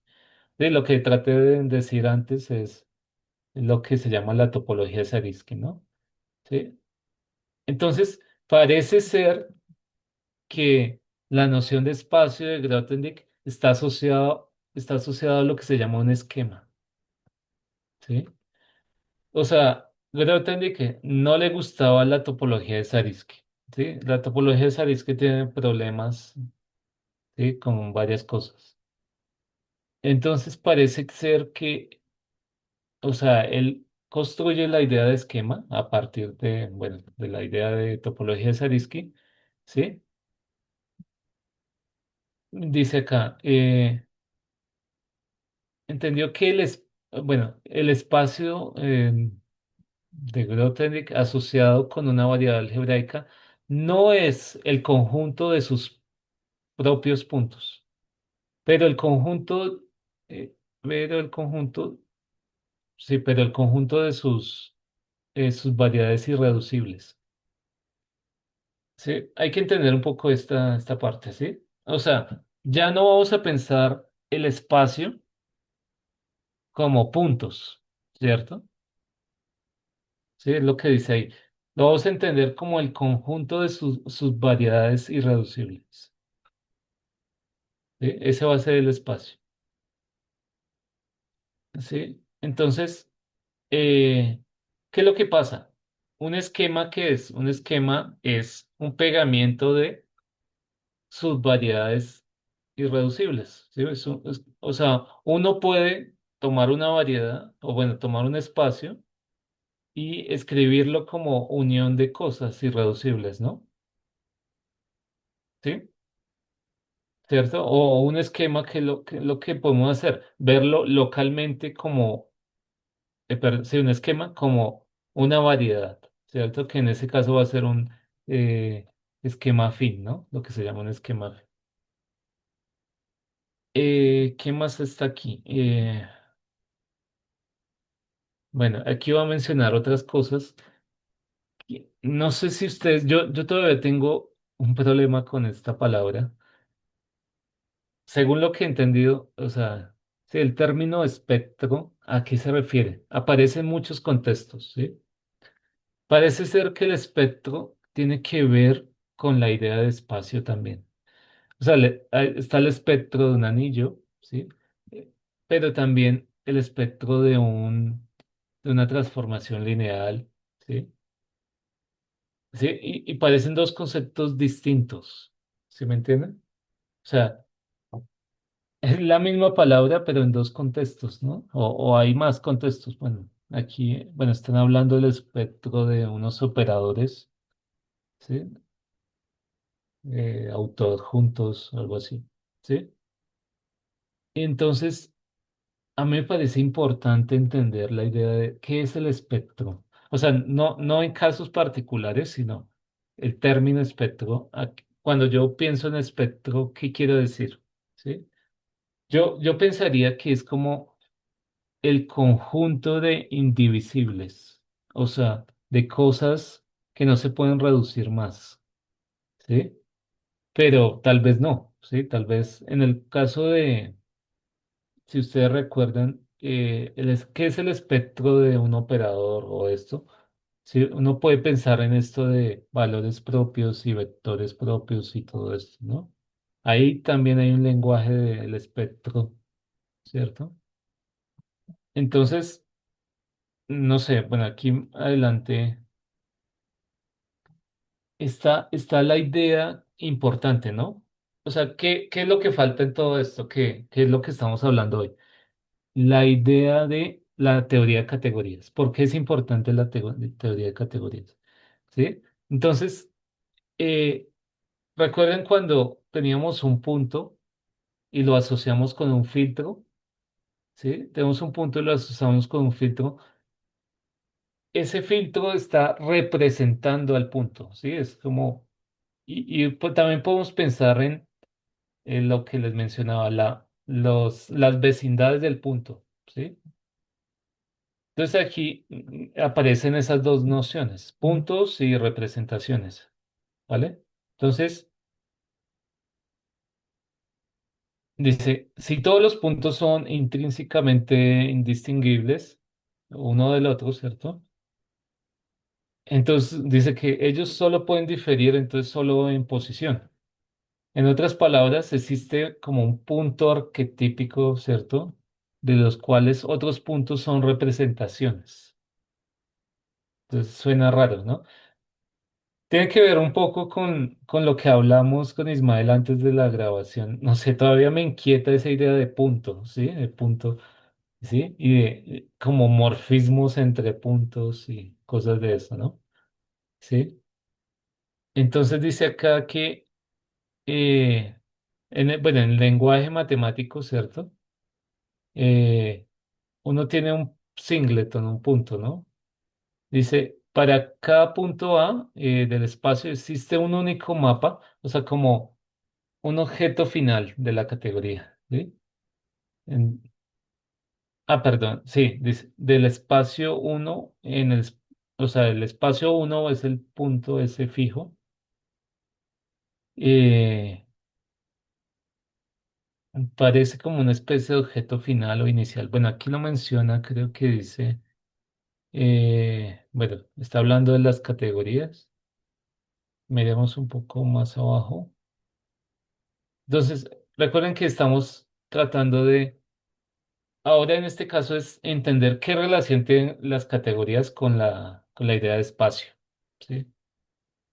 Bueno, van a aparecer, eh, miren lo que dice acá, dice, la idea de categoría, de la teoría de categoría, es ahora, bueno, es considerar solo espacios y transformaciones, ¿sí?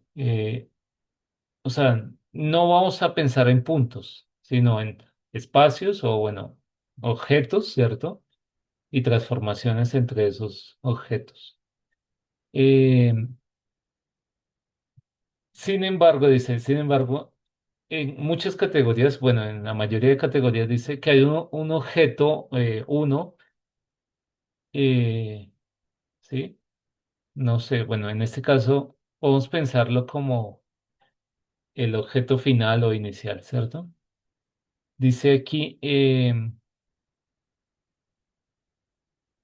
uno puede, eh, por tanto, llamar cualquier transformación de uno en X un punto. ¿Sí? ¿Recuerda, Ismael, esa idea de cómo el funtor de puntos?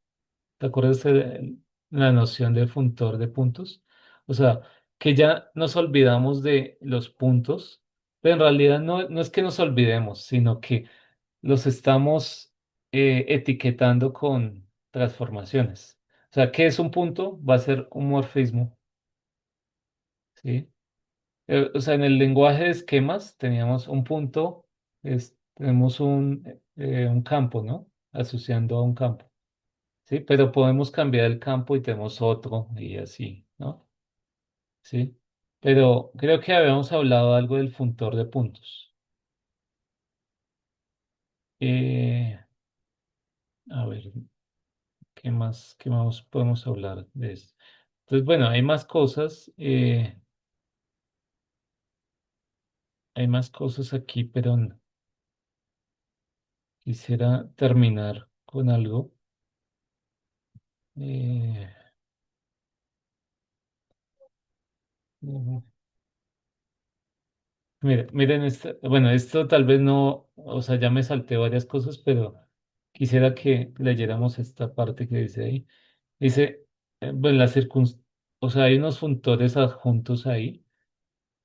Dice que esta circunstancia explica por qué Grothendieck y Delin hablaban, ¿cierto? Hablaban o sea, como sin importarse, o sea, cambiaban punto por funtor de fibras.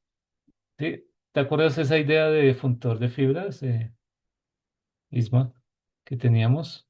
O sea, cómo definir las fibras sin puntos, ¿sí? O sea, es extraño, ¿cierto? Las fibras siempre es la preimagen de un punto, ¿no? ¿Sí? ¿Sí? Pero es ya olvidarnos del punto y ahora pensar en cómo definir eso como un funtor, ¿no? Sí, que es el funtor de fibras, que lo habíamos entendido el año pasado un poco, ¿cierto? Entonces es como tratar de olvidarnos de los puntos, o no, no olvidarnos, sino ya no hablar de puntos, sino funtor de fibras, ¿sí? Bueno, esta última parte que dice hacia la geometría no conmutativa tiene que ver con lo que les mencioné de este matemático francés, Alain Connes, ¿sí? Miren que aparece otra vez esta cosa que yo digo, bueno, ¿qué es esto? ¿Sí? Sí, en el espacio asterisco, ¿sí? ¿Qué es eso? Bueno, va aquí, o sea, aquí aparece, dice, considere, por ejemplo, un grupo G, asuma, bueno, discreto, ¿cierto? Con la topología discreta, operando sobre un espacio asterisco reducido a un punto. ¿Qué uno puede decir acerca del espacio de órbitas en el espacio asterisco? Es una pregunta. Bueno, aquí hay varias cosas, ¿sí? O sea, varias formas de ver el espacio punto, que es como mi duda todavía, mi pregunta, ¿no? Que, ¿cómo se puede ver ese espacio, ¿no? O sea, como espacio o como, no sé, bueno, espacio topológico, como qué, ¿no? Sí, aquí mencionan varias cosas, ¿no? Tres cosas. Sí, tal vez, a ver, sí, tres cosas. Entonces, eh, creo que vamos a mirar solo la dos. ¿Sí? Dice, acorde a Grothendieck, uno considera el topos de conjuntos sobre los cuales los grupos, bueno, el grupo G opera, o los G conjuntos, ¿cierto? Los que se llaman G conjuntos. Entonces dice, son interpretados como maravillas de, o sea, mira cómo lo mythical space, ¿sí? De órbitas de G en asterisco, ¿sí? O sea, no sé por qué. Mythical. Dice, en vista de la construcción, bueno, precedente, uno puede llamar el topos clasificante de G, ¿sí? Bueno, a ver, ¿qué más dice aquí? O sea, sí, lo que yo quisiera entender es un poco esto, pero tal vez se sale un poco de mis manos. Pero miren, la parte 3 es la que en este caso sí no entiendo completamente, que es el trabajo de Alan Cons, ¿sí? Es el francés que les mencionaba, ¿sí? Que es un poco más hacia otros conceptos. Bueno, aquí parece fibras, bueno, sí, más cosas que se salen un poco de mis manos. Sí, y el punto número dos, si lo quieren abordar detenidamente, está el libro de Shifts in Geometry and Logic, Mm. que es el libro de MacLean y Mordic. Ahí abordan este ejemplo de cómo puede ver, cómo puede uno ver a los G espacios como un topos de Grothendieck. Y va mucho de la filosofía, bueno, acorde a clasificar topos allí. Es una muy buena introducción leer esa parte. No me acuerdo cuáles son las páginas, pero ya es cuando está hablando de topos de álgebras. Pero sí ahí pueden encontrar con detalle lo que es este punto número dos. Vale, gracias. Sí, bueno, ya lo demás es lo que les mencionaba. Bueno, aquí hay un diagrama que tal vez no es tan claro para nosotros, pero debería ser con el tiempo. o sea, tal vez entendemos el lado izquierdo, el lado derecho todavía no mucho, pero mire, parece que hay una relación entre todo esto. O bueno, parece ser que puede haber una relación entre todo esto. Sí, el lado derecho es el lado de la geometría no conmutativa, ¿sí? Y el lado izquierdo es la teoría de topos de Grothendieck, ¿cierto? Dice aquí que parece que lo que unifica estas dos teorías es la idea de grupoide. Que dice, las dos teorías son unificadas por el concepto de grupoide, ¿sí? Me parece importante como profundizar en eso, ¿no? Deberíamos profundizar en esa idea de grupoide. Eh, Creo que hasta ahí va. Bueno, ya después está la idea de simetrías, pero voy a cortar ahí para... ¿Listo? ¿Quieres decir algo? Este,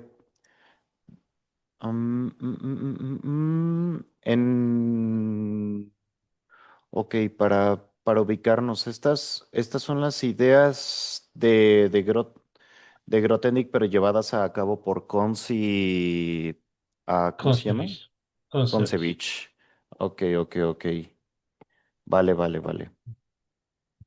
Sí, sí, Ujú. es lo que les mencionaba. Estas son las matemáticas de finales de los 90. O sea, ya cuando Grothendieck se retira totalmente, que lo que hace es dedicarse a escribir lo que les mostré. O sea, ya un poco más de filosofía, física y otras cosas, que podemos revisarlas después también si quieren. Pero en realidad las matemáticas se acaban con los derivadores. Eso parece, ¿sí? Porque todavía hay que revisar cosas. Pero lo que se supone es que las 50.000 páginas que hay no tienen tantas matemáticas, tal vez tienen física y filosofía, ¿sí? Pero no matemáticas. O sea, como desde lo del 93 ya parece que no hay nada, ¿sí? Entonces, ese es como lo que yo llamo el último Grothendieck, pero también como el más misterioso porque, o sea, los documentos todavía no están digitalizados completamente y tendríamos que buscar o ir hasta París. ¿Sí? Pero yo pienso que en estos años pueden salir. ¿Sí? Todavía está en ese trabajo. O sea, creo que llevan como desde la pandemia haciendo eso. Sí, llevan unos 5 o 6 años en eso. Entonces yo creo que en estos próximos años sale algo. O sea, la cuestión es que puede que la gente como dicen, bueno, no hay matemáticas, entonces no lo van a leer, estudiar tanto, ¿sí? Entonces, sí, tal vez se dicen, no, pues, ¿qué vamos a leer? ¿Qué vamos? O sea, sí está hablando un poco más de filosofía y cosas así. Entonces, tal vez no les interesa, ¿no? Exacto. Eh, sí, está lo otro que les mencionaba de cosechas y siembras y la clave de los sueños. No sé si, Ismael, has leído algo de la clave de los sueños. Aún no he leído la clave de los sueños. Sí, creo que es más corto, o sea, no Ah, vamos a terminar de leer cosechas y siembras, pero podemos sacar pedazos de cosas. La clave de los sueños me parece que es más profundo, tal vez más abstracto, místico, ¿sí? O sea, cosecha y siembras es Grothendieck hablando de sus vivencias, de su creatividad matemática, sí, de su filosofía un poco, pero lo más místico está como en la clave de los sueños, ¿sí? mm, Entonces, si les interesa un poco, tal vez, o sea, la otra semana vamos a hablar un poco de eso. Sí, para como cerrar un poco ahí esta parte histórica que queríamos hacer, ¿no? ok, Entonces, sí, yo creo que con eso podemos cerrar la próxima semana. Les quería mostrar un poco lo de la clave de los sueños para que la otra semana continuemos. Sí, en realidad, o sea, matemáticas quedan bastantes, ¿sí? Pero como que abordamos casi todo, ¿cierto? Y hay cosas que se salen de nuestro alcance, ¿no? Sí, entonces, tal vez la... yo tengo la idea de que leyendo a Grothendieck en su, o sea, en Cosecha de Siembras, nos ayuda a entender cómo pensaba él, ¿cierto? Cómo escribía, cómo creaba, o sea, su creatividad matemática y por qué, o sea, por qué hizo eso de esa forma y no la hizo de otra forma, ¿no? ¿Sí? ¿O qué creen ustedes?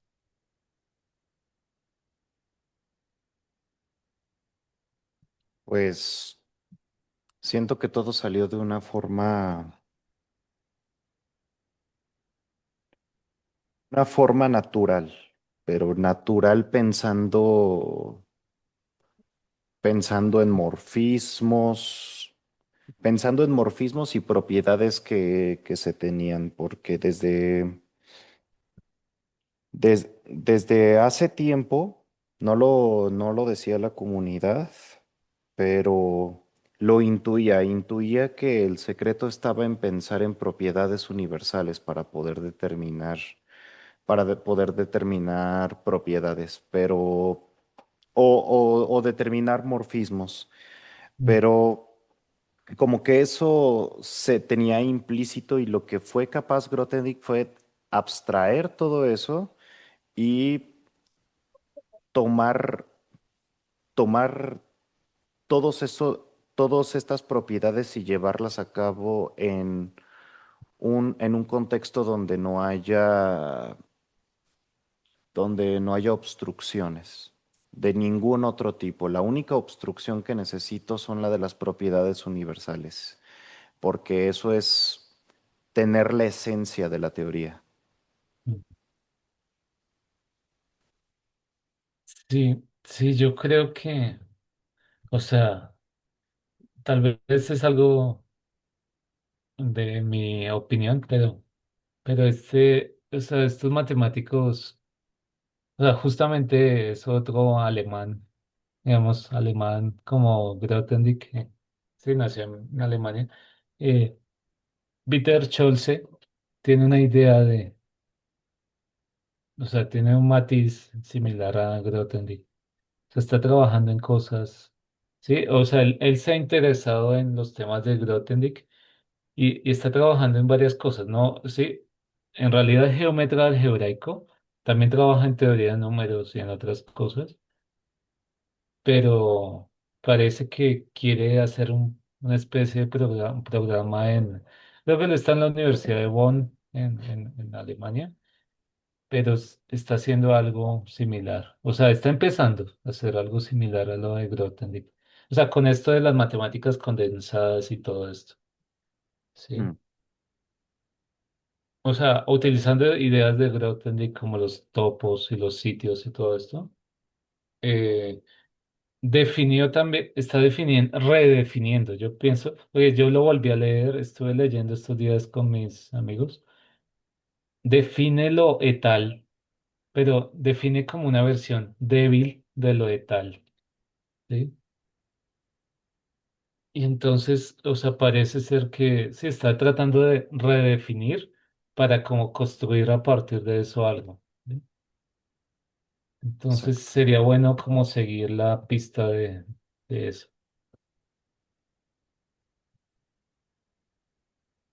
¿Sí? ¿Qué opinas, Ernesto? Mm, por ahora todavía estas ideas necesito que cuajen un poco. Mm, es bastante contenido para mí y mm, lo único que me causa siempre conflicto es la productividad tan impresionante de Grothendieck. Sobre todo un Grothendieck que realmente, como decía Salamea, no necesita de la academia o va incluso en contra de las ideas de la academia.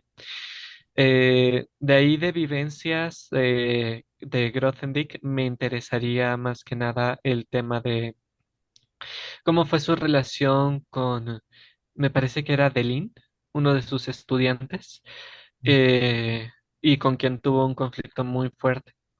No sé, esa es como que mi principal motivación con cosechas y siembras y que quizá me daría unas pistas de por qué en su momento Grothendieck no, vamos, estando en Francia, no formó una escuela que lo siguiera o que, vamos, no te hablamos que Francia ahorita tenga como tal, mm, válgame, un grupo de matemáticos que esté especializado en Grothendieck, que lo lean, que hagan el trabajo de realmente revisar todo lo que él produjo. Se siente que realmente son otras personas las que están haciendo ese trabajo en lugar de la escuela francesa. Sí, parece que la Academia Francesa rechaza mucho cosas. O sea, está dentro del espíritu francés, pero sí hay un rechazo a la figura de Grothendieck, ¿sí? O sea, y hasta su familia también rechaza, sí, su paternidad. Hay algo curioso allí con Grothendieck. Grothendieck hay ocasiones donde trata de no tener resentimiento en The Link, en Cosechas y Siembras lo cita bastante, pero ya viendo algunas correspondencias como la que tuvo con Daniel Quillen, sí se ve un claro resentimiento hacia The Link de Grothendieck, como que lo trata de ocultar, pero no es suficiente por la correspondencia que tiene. Es que como Grothendieck fue un revolucionario al inicio, pero el problema que surgió aquí es que Grothendieck trataba de emanciparse lo más que se pudiera de los problemas y del contexto que tuviera. Si él trabajaba en variedades sobre un campo, trataba de olvidarse de los polinomios, trataba de olvidarse de esto, trataba de olvidarse de aquello.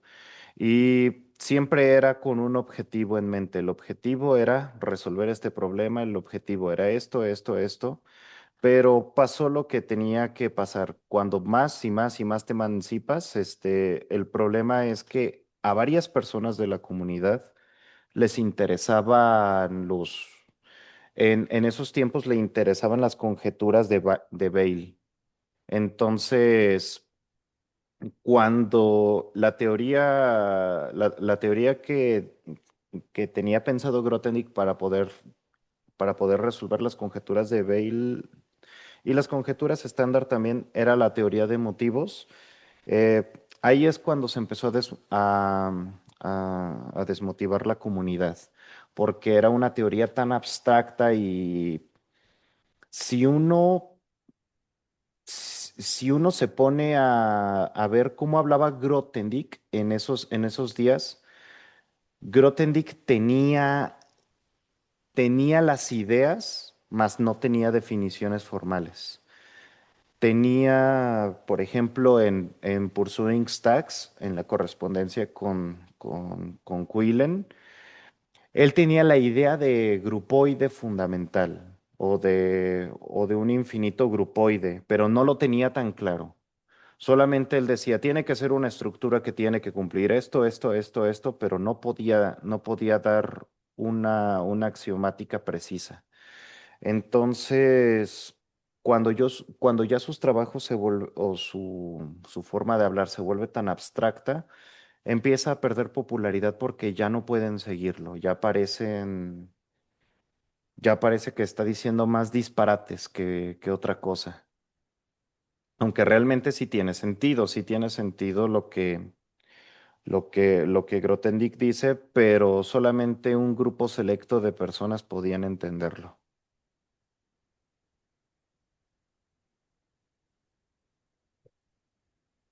Listo. Bueno, cortamos la grabación aquí. Ah, de acuerdo. Ah,